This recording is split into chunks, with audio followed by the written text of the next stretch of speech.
আজকে একটু কাজে একটু টাইপিং সেন্টারে আসছিলাম সন্ধ্যার সময়। সন্ধ্যার সময় এই যে দুইটা বিল্ডিং দেখা যাইতেছে না, আপনার 46 তলা। এই দুইটা বিল্ডিং কিন্তু আমার রুমের কাছ থেকে দেখা যায়। আজকে এটার কাছে চলে আসছে একদম, মানে অনেক হাইট তো। আর এদেশে তো গাছপালা নাই, এই জন্য অনেক দূর থেকে দেখা যায়। কি সুন্দর দেখা যাইতেছে রাত্রেবেলা, লাইটিং সবকিছু। এই আমি একটু টাইপিং সেন্টারে আসছিলাম, তো যার কাছে আসছি হ্যাঁ, কিন্তু এখন নাই, একটু বাইরে গেছে, এই জন্য অপেক্ষা করতেছি। ও আমার কিছু কাজ ছিল, আমার পাসপোর্টটা নিয়ে আসছিলাম টাইপিং সেন্টারে।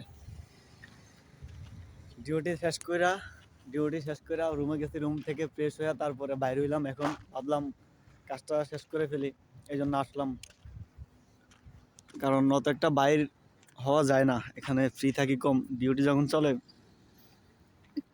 তখন বাইর হওয়ার সুযোগ কম পাই।